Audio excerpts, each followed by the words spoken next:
আর এই মুহূর্তে যে খবর দিকে নজর রাখবো, চ্যাম্পিয়ন্স ট্রফি ট্যুর সূচি ঘোষণা আইসিসির। ট্রফি ট্যুরের সূচিতে নেই পাক অধিকৃত কাশ্মীর, ইসলামাবাদ, করাচি সহ 7টি জায়গায় ঘুরবে এই ট্রফি। বিসিসিআই এর আপত্তিতে মান্যতা আইসিসির। আপনাদেরকে জানিয়ে রাখবো, চ্যাম্পিয়ন্স ট্রফি ট্যুরের সূচির ঘোষণা করা হয়েছে। আমরা এই নিয়েই কথা বলবো। যুগ্ম সম্পাদক গৌতম ভট্টাচার্য এই মুহূর্তে আমাদের সঙ্গে টেলিফোনে রয়েছেন।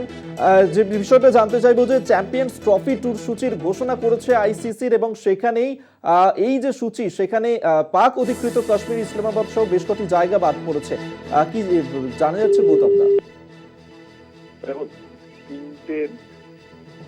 তিনটে জায়গা আছে, স্কারদু, মুজাফফরাবাদ আর হুনজা। এই তিনটে ট্রফি ট্যুরের মধ্যে পাক অধিকৃত কাশ্মীরের মধ্যে অবস্থিত।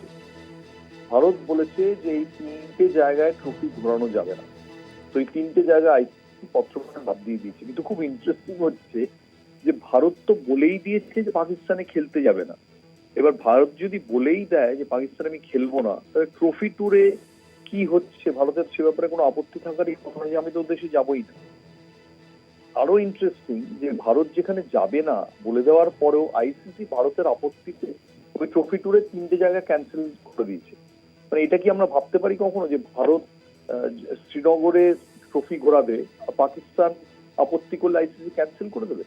কখনোই হয় না। ভারতের এখন ইন্টারন্যাশনাল ক্রিকেটে এতটাই দাপট যে ভারত যে কোনো কিছু প্রতিবাদ করে খেলবো না বলেও পার পেয়ে যাবে, এবং এক্ষেত্রেও পরিষ্কার বললো, অর্থাৎ এটার মাধ্যমে ভারত একটা রাজনৈতিক বার্তাও দিল। এটা কিন্তু শুধু একটা ক্রিকেটীয় বার্তা না, রাজনৈতিক বার্তা দিল পাকিস্তানের এগেনস্টে বিশ্বমঞ্চে এবং জিতল।